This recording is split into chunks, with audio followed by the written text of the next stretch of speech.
जी बिस्मिल्लाहिर्रहमानिर्रहीम। मेरा नाम है जी मुस्तफ़ी शाह और आज हमने डिस्कस करना है जी चैप्टर नंबर 4। चैप्टर नंबर 4 है हमारा कसर के बारे में। कसर और इंग्लिश में उसको कहते हैं फ्रैक्शन। और ये मैं आपको बताता चलूँ कि हर दफ़ा बोर्ड के अंदर ये जो डेफिनेशन हैं कसर, वाजिब कसर, गैर वाजिब कसर, जुज़वी कसर, ये 4 वेरी इंपॉर्टेंट डेफिनेशन है और हर साल बोर्ड के पेपर के अंदर 1 या 2 इसको जरूर टच करते हैं। और इंग्लिश में अगर आप बात करेंगे तो कसर को हम कहेंगे fraction, proper fraction, improper fraction और पार्शियल फ्रैक्शन। ये डेफिनेशन जो है ना ये इंपॉर्टेंट है। आपने इनको आपकी जो पंजाब टेक्स्ट बुक बोर्ड की जो बुक है उसके आखिर में समरी के अंदर ये डेफिनेशन दी होगी, आपने इनको वहां से याद कर लेता हूं। तो मैं इनको एक्सप्लेन कर देता हूँ यहाँ पे। जी कसर क्या होता है? कसर 2 नंबरों के दरमियान में निस्बत, यानी कि 2 नंबरों को बटा में ओवर में लिख दे तो उसको हम कसर कहते हैं। मिसाल के तौर पर 4/5, तो इसको हम कसर कहते हैं। अब यहाँ पर 2 चीजें, ऊपर इसको हम कहते हैं जी शुमार कुनिंदा और इसको हम कहते हैं जी मखरज या नस्ब नुमा भी कहते हैं। ये 2 नाम है इसके। शुमार कुनिंदा कहते हैं और इसको मखरज कहते हैं। यानी कि ये है जी आपका शुमार कुनिंदा, जिसको इंग्लिश में कहते हैं न्यूमरेटर n of x बटे, और नीचे इसको हम कहते हैं जी मखरज। नीचे वाली रकम कहते हैं मखरज, और इसको कहते हैं डिनोमिनेटर और नोमिनेटर। यानी कि 2 कसीर रकमें होंगी, न्यूमरेटर और डिनोमिनेटर, उनको बटा की शक्ल में लिख दिया गया है, उसको हम कसर बोलते हैं। अब कसर की 2 किस्में हैं। एक होती है वाजिब कसर। वाजिब कसर को इंग्लिश में हम कहते हैं जी प्रॉपर फ्रैक्शन। इंग्लिश में कहेंगे प्रॉपर फ्रैक्शन। और एक होती है जी गैर वाजिब कसर। गैर वाजिब कसर, इसको इंग्लिश में कहेंगे जी इम्प्रॉपर फ्रैक्शन। इम्प्रॉपर फ्रैक्शन, ये 2 नाम है जी। अब वाजिब कसर क्या होती है? वाजिब कसर होती है जिसमें शुमार कुनिंदा में x की कीमत जो है वो छोटी होती है और मखरज में x की कीमत जो है वो बड़ी होती है। यानी कि पॉलिनोमियल न्यूमरेटर में उसकी x की वैल्यू छोटी होगी और डिनोमिनेटर में x की वैल्यू बड़ी होगी। मैं मिसाल देता हूँ जी, यहां से आपको समझ आएगी। मिसाल के तौर पर x की पावर 2 ओवर x की पावर 3। अब यहां पर देखिए आप, शुमार कुनिंदा में x की कीमत 2 है और मखरज में x की कीमत 3 है। तो इसका मतलब है कि यहां पर नीचे जो कीमत है वो बड़ी है। इसका मतलब है कि ये प्रॉपर फ्रैक्शन है, जिसको उर्दू में कहेंगे वाजिब कसर है। और इसकी मिसाल ले लेते हैं, इसको उलट कर लें हम। जहां पर शुमार कुनिंदा में x की कीमत बड़ी होगी और मखरज में x की कीमत छोटी होगी। मिसाल देखें, यानी कि x की पावर 3 ओवर x की पावर 2। ये इसकी एग्जांपल। ये देखें, शुमार कुनिंदा में x की कीमत बड़ी है और मखरज में x की कीमत छोटी है। यानी कि इंग्लिश में बात करूं तो यूं करूंगा कि न्यूमरेटर की वैल्यू बड़ी होनी चाहिए और डिनोमिनेटर की वैल्यू छोटी होनी चाहिए। ये दोनों की मैंने एग्जांपल पे ले ली। अब हम बढ़ते हैं क्वेश्चन नंबर 1 की तरफ, जो एक्सरसाइज 4.1 से लिया गया है। मैंने हर टाइप का एक क्वेश्चन मैंने उसको डिस्कस किया है। तो पहला क्वेश्चन है कि 7x - 9 बटा x + 1 और x + 3, इसको जुज़वी कसूर में तहलील करें। तो ये बोर्ड के अंदर अक्सर ये पूछा जाने वाला क्वेश्चन है। शॉर्ट क्वेश्चन में भी आ सकता है, आपको लॉन्ग क्वेश्चन में भी आ सकता है, तो आपने इसको तैयार करना है। तो हम पहले इसको इसके जुज़वी कसूर में लिखते हैं, ठीक है। इसकी जुज़वी कसूर 2 बनेंगे जी। इसके 2 फैक्टर्स हैं, तो पहले हम लिखेंगे a बटा x - 1 जमा b बटे x - 3।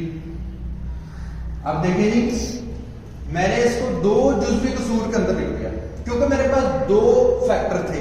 अगर 3 होते तो मैंने प्लस सी ओवर जो नंबर होता वो लिख देना था, अगर 4 होता तो फिर ऐसे कर देना था।